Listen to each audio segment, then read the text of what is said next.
Hello and welcome to Aditya classes. अब हमारे पास ये क्वेश्चन है जहाँ पे हमारे को ये तय करना है कि इन दोनों में से कौन से स्टॉक में हम लगाएं। If you could invest in either stock A और stock B but not in both, which stock would you prefer. हाँ, डिटेल्स गिवन है, बूम, नॉर्मल, रिसेशन। बूम के अंदर ए जो है वो थोड़ा बेटर करता है और रिसेशन के अंदर बी जो है वो थोड़ा बेटर करता है, लाइक आवर प्रीवियस क्वेश्चन। अब हमारे को बताना है कि अगर आप सिर्फ एक ही स्टॉक ले सकते हो तो कौन सा लोगे, ए लोगे या बी लोगे।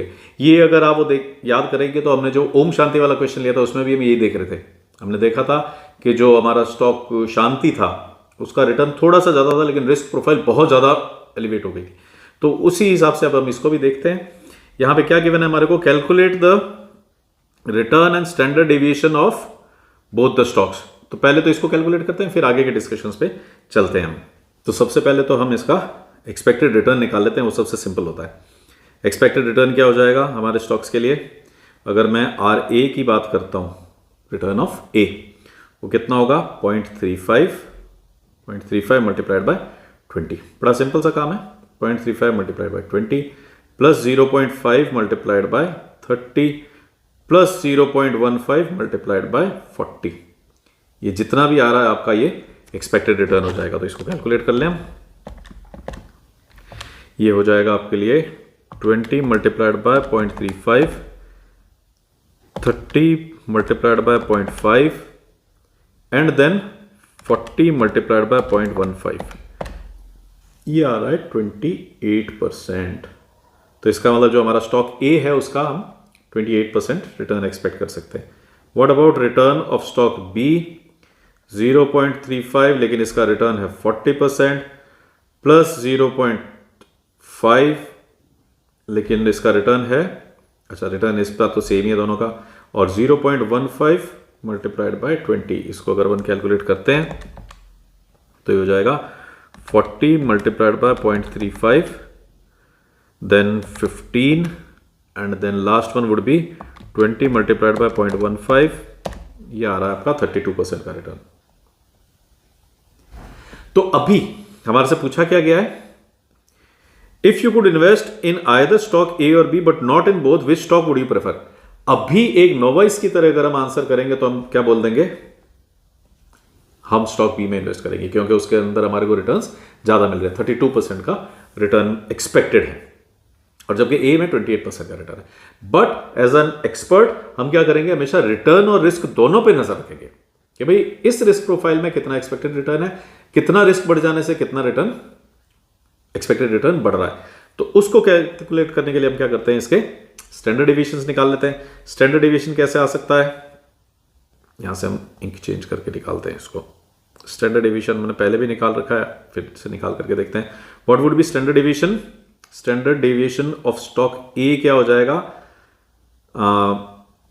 वेरिएंस निकाल लेते हैं, उसका स्क्वायर रूट कर देंगे तो क्या हो जाएगा 0.35 जो चांस है मल्टीप्लाइड बाय जो रिटर्न है और जितना वो डेविएट हो रहा है अपने एक्सपेक्टेड रिटर्न से, तो ये हो जाएगा 20 माइनस 28 का स्क्वायर।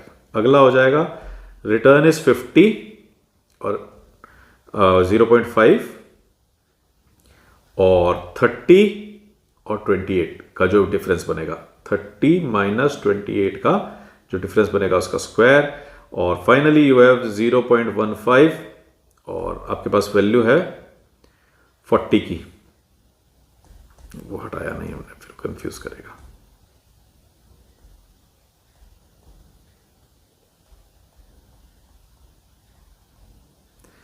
ये हो गया आपके लिए 30 माइनस 28 का स्क्वायर, लास्ट वन इज 0.15 और उसके साथ है 40 माइनस 28 का स्क्वायर, 40 माइनस 28 का स्क्वायर, राइट। ये हम क्या कर रहे हैं, वेटेड वेरिएंस ले रहे हैं।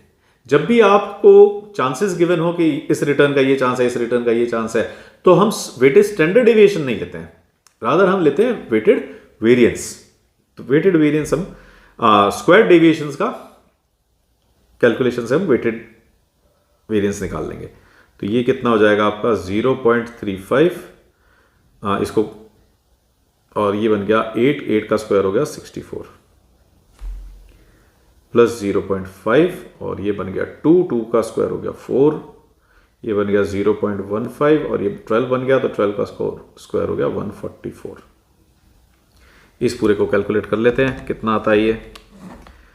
What do we have, 64 multiplied by 0.35, then there is 4 multiplied by 0.5, then there is 144 multiplied by 0.15।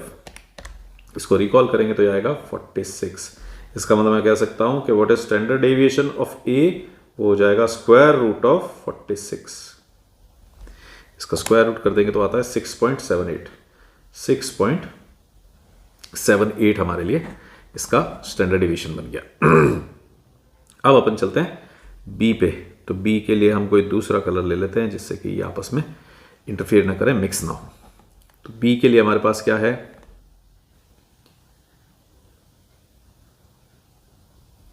B के लिए आएगा आपके पास 0.35, रिटर्न है 40 और 32 को कंपेयर करना है। इसी तरह से हम इस बार कंपेयर करेंगे। एक बार तो 40 और 32 को कंपेयर कर लेंगे, फिर 30 और 32 का सब्ट्रैक्शन हो जाएगा, फिर 20 एंड 32 का सब्ट्रैक्शन हो जाएगा। इस तरह से हम प्रोसीड करेंगे। तो पहला वाला आपका क्या है, 40 माइनस 32 का स्क्वायर प्लस 0.5 और इसमें हमारे पास है 30 माइनस 32 का स्क्वायर और लास्ट वाला है हमारे पास है 0.15 और वैल्यूज आर 20 माइनस 32 का स्क्वायर। इसको अगर आप देखोगे तो ये बन गया 0.35 और 8 का स्क्वायर हो गया 64, 0.5 और 2 का स्क्वायर हो गया 4 और फिर बन गया 0.15 और 12 का स्क्वायर हो गया 144। अगर आप ये देखोगे तो ये बिल्कुल सेम वैल्यूज आ गई हैं। तो इसका मतलब मैं क्या कह सकता हूँ कि ये सारा जब आप सॉल्व करोगे तो ये आएगा आपके पास 46। तो इसका मतलब standard deviation of B is 6.78। ये हो गया हमारा first question. Calculate expected return and standard deviation of both the stocks. अब सेकंड में क्या पूछा जा रहा है, if you could invest in either stock A और B but not in both, तो किस में करेंगे। अब बड़ा सिंपल आंसर है। अगर हम रिस्क प्रोफाइल को स्टडी करके करते हैं तो दोनों का रिस्क कितना है, 6.78 है। इसका मतलब रिस्क के केस में तो दोनों सेम ही है। तो आपका सारा पैसा आप कहां लगा सकते हो, बी में लगा सकते हो, क्योंकि बी के रिटर्न्स ज्यादा है। तो सेम रिस्क में जो ए हमारे को 28% दे रहा है, बी विल गिव यू 32%। तो डेफिनेटली हमारा आंसर क्या रहेगा, क्या I am going with stock B. अब ये क्या बच गया हमारे पास last, what would be your decision if the probability changes to 3:4:3। इसका मतलब 0.3, 0.4 और 0.3। देखें इसके केस में क्या होगा, अगर ये प्रोबेबिलिटी 0.3, 0.4 और 0.3 बन जाती है तो यहां पे इसका थोड़ा सा पार्टीशन कर देते हैं। प्रोबेबिलिटी अगर ऐसी हो गई तो रिटर्न्स कैसे हो जाएंगे, what would B return of A, 0.3 multiplied by 20 plus 0.4 multiplied by 30 plus 0.15 multiplied by 40। ये बन जाएगा आपके लिए 0.3 multiplied by 20, 0.4 multiplied by 30, 0.15 multiplied by 40। ये बन गया आपका लिए 24% का return.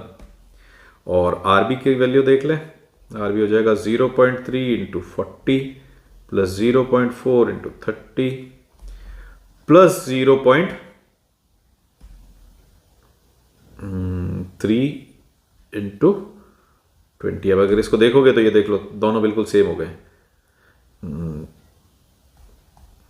0.3 into 20, 0.3 into 20, 0.4 into 30, 0.4 into 30, 0.15 into 40, 0.15 और सॉरी इसको 0.15 कर दिया था क्या, सॉरी, ये 0.15 नहीं होगा, मैं यहीं से ले लिया वैल्यूज।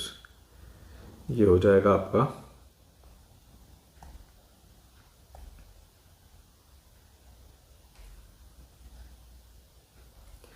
ये बनेगा आपके लिए 0.3 इंटू 40। तो इसको फिर से एक बार कैलकुलेट कर लेते हैं। it will be 0.3 multiplied by 20, 0.4 multiplied by 30 और 0.3 multiplied by 40. ये बन गया आपका 30%.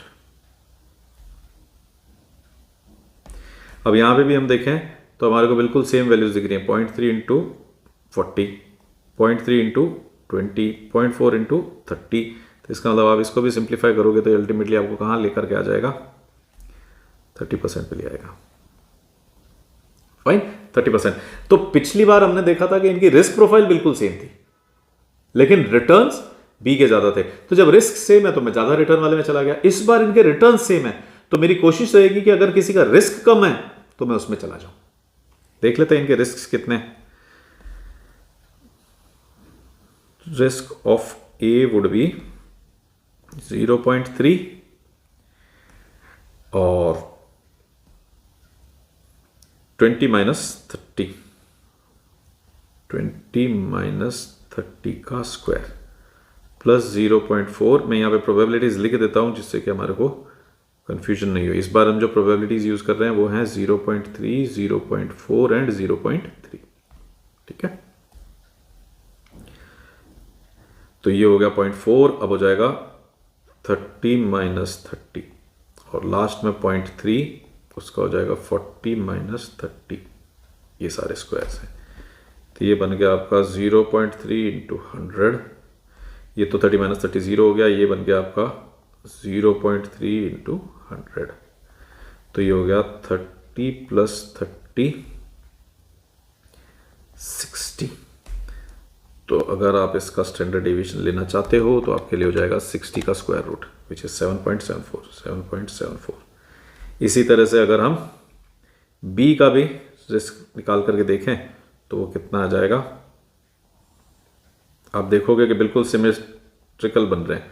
40 माइनस, अगेन हमारे पास एक्सपेक्टेड तो 30 है, ये 40 है, तो 40 माइनस 30, 0.3 का 40 माइनस 30 का स्क्वायर प्लस 0.4 का 30 माइनस 30 का स्क्वायर, बिल्कुल सेम जैसी ऊपर वैल्यूज थी वो बन रही है, प्लस 0.3 का 20 माइनस 30 का होल स्क्वायर.